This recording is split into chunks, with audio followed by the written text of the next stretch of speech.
பொங்கல்னா இந்த மாதிரி சின்ன ஸ்பூனில் தான் நண்பர்கள் சாப்பிடணும், அப்போ தான் கரெக்டு. என்னாடி இது? வணக்கம் பபிசியே, welcome back to another episode of டூப்ல லைஃபே. இன்றைக்கி ஞாயிற்றுக்கிழமை தான். காலையில் லஞ்சுன்னு ஒரு டிஃப்ரெண்ட்டான காம்போ, மீன் குழம்பா சேவை. அதுக்கப்புறம் சாப்பிட்டேலடா, ஆமாம் சாப்பிட்டேன் அப்படின்னா, இந்தடா பையி ரேஷன் கடை போயிட்டு வாடா அப்படின்னு விரட்டி விட்டாங்க. அதுக்குள்ளேயே ஒரு மாதம் ஆச்சு. மறுபடியும் நான் போய் அந்த லைனில் நின்று பொருள்களை வாங்கி வழக்கம் போல் சர்க்கரையும் பருப்பையும் மிக்ஸ் ஆகிடக்கூடாதுங்க தான் என்னோட 100% இதாகவே இருக்குது. போகிற வழியில் வெயில் நல்லா தான் இருந்துச்சு.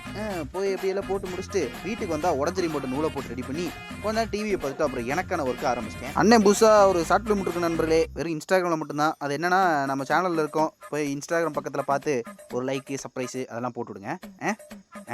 அதுக்கப்புறமா ஈவினிங் டைம் வந்ததான் சரி, டேய் பால் பாக்கெட்லாம் வாங்கிட்டு வரானா அப்படின்னு அதுக்கு அடுத்த ரவுண்டுக்கு அனுப்பிச்சுட்டாங்க.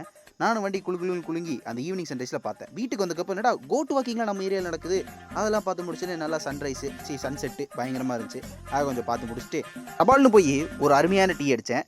டீ குடிச்சிட்டே இருக்கும்போது எங்கள் அம்மா, டீ குடிச்சியா, இந்த பொங்கல் அப்படின்னு ஒரு சின்ன ஸ்பூனில் போட்டு கொடுத்தாங்க. நான் எப்பவுமே இந்த மாதிரி சின்ன ஸ்பூனில் தான் சாப்பிட்றது. அதை அப்படியே ஒரு வழியாக பெரிய சின்ன ஸ்பூனை சாப்பிட்டு முடிச்சுட்டு இன்னைக்கான நாளை முடிச்சிட்டேன். அடுத்த வீடியோவில் பார்ப்போம்.